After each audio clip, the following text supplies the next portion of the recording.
Hi again! In this mini lecture, we're going to talk about interpersonal attraction and love. All right, so next we have interpersonal attraction. So between, interpersonal, so between people. So attraction between people. And interpersonal attraction is influenced by a number of social factors. First social factor is proximity, which refers to physical nearness. So we're more likely to be attracted to people or become friends with people who are physically close to us, people who we see on a regular basis. Similarity is the extent to which we have things in common with others. We know that people are more attracted to people who are similar to them. So similarity makes social interactions easier.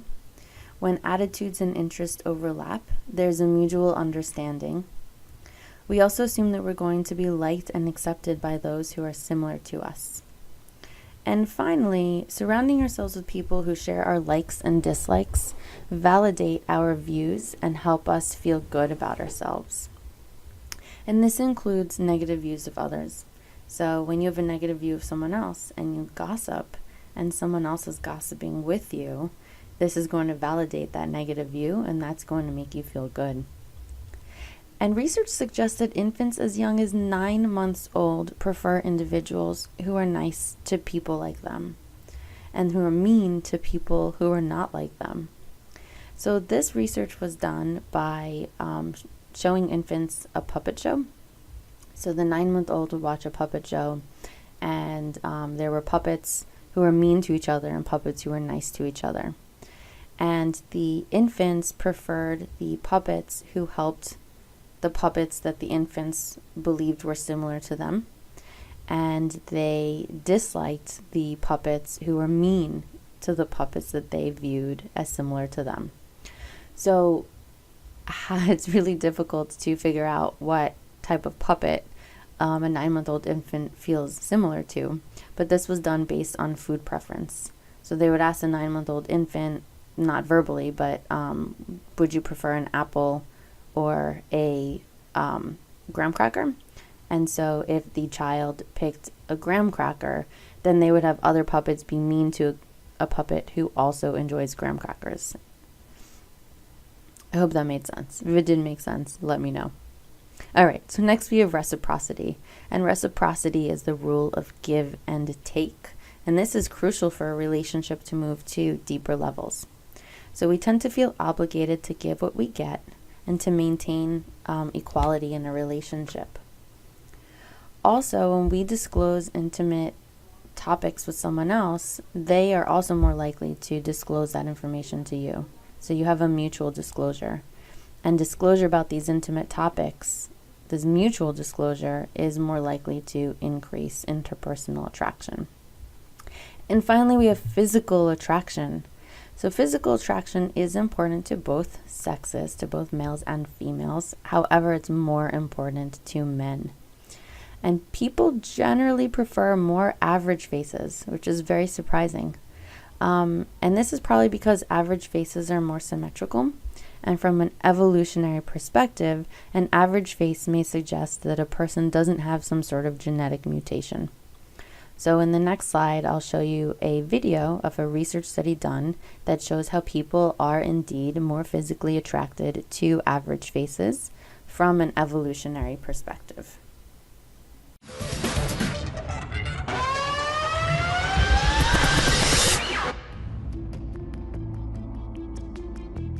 Psychologist Lisa DeBrine has spent years analyzing male and female faces. She works at the University of Aberdeen in Scotland in the foremost face research lab in the world. Like Kendra Schmid, Lisa breaks down the human face into its component parts: the eyes, nose, mouth, and skin. These are pictures of an average woman and an average man. They're made from averaging together 60 different student-aged Caucasian women or men. And they can show us what differences there are between male and female faces. The female faces have a slightly smaller jaw. It's less squared than the male jaw. And they have thinner brows than these thicker brows that men have. Men have a more sort of square hairline. But DeBrine doesn't just analyze faces, she creates new ones. taking real people, then exaggerating certain features. Here's an individual woman's face, and we can make her face more masculine. You can see her jaw getting slightly larger, her eyes seem to narrow, and the eyebrows come down. And you can see then, as we make her face more feminine, the jaw tends to get thinner, the eyebrows get thinner and come up. Which of these faces do you find more attractive? This one or this one? DeBrine tested the masculinized, feminized, and unaltered faces on numerous subjects. 81% of the men preferred the more feminine woman, and a majority of women preferred the manlier man. The differences between men's and women's faces are caused by the sex hormones. When children are young, boys' and girls' faces are really similar, but they start to change at puberty, and boys' faces, they get longer, the jaw gets bigger, the brows get heavier, and this is all due to the action of testosterone. A very masculine face in a man suggests that he has high testosterone, and a woman's face that's very feminine suggests that she has higher female hormones like progesterone and estrogen, and has a healthy reproductive system. Most of us seem to be drawn to members of the opposite sex who got a strong dose of sex hormones during puberty. These faces indicate good health and fertility. When we say someone looks attractive, what we're actually saying is that that person probably has good genes. That person is probably reproductively healthy. If I pair up with that individual and we have children, that those children will do quite well. All right, so again, we're looking for good genes, and average faces suggest good genes. Sternberg says that there are 3 major elements of love. That's why it's known as Sternberg's triangular theory of love. And so according to Sternberg, the 3 major elements of love are intimacy, passion, and commitment. So intimacy, that's feelings of closeness that one person has for another person. For example, I feel really close to this person. Passion would be the physical aspects of love, so there's emotional and sexual arousal. So for example, I'm crazy about this person. And commitment is the decision to remain together in the short or the long term. You're committed to each other. So I really want to stay with this person. And these elements combine to form 7 varieties of love. Intimacy alone is liking. Commitment alone is empty love. And passion alone is infatuation. But infancy and commitment together would lead to companionate love.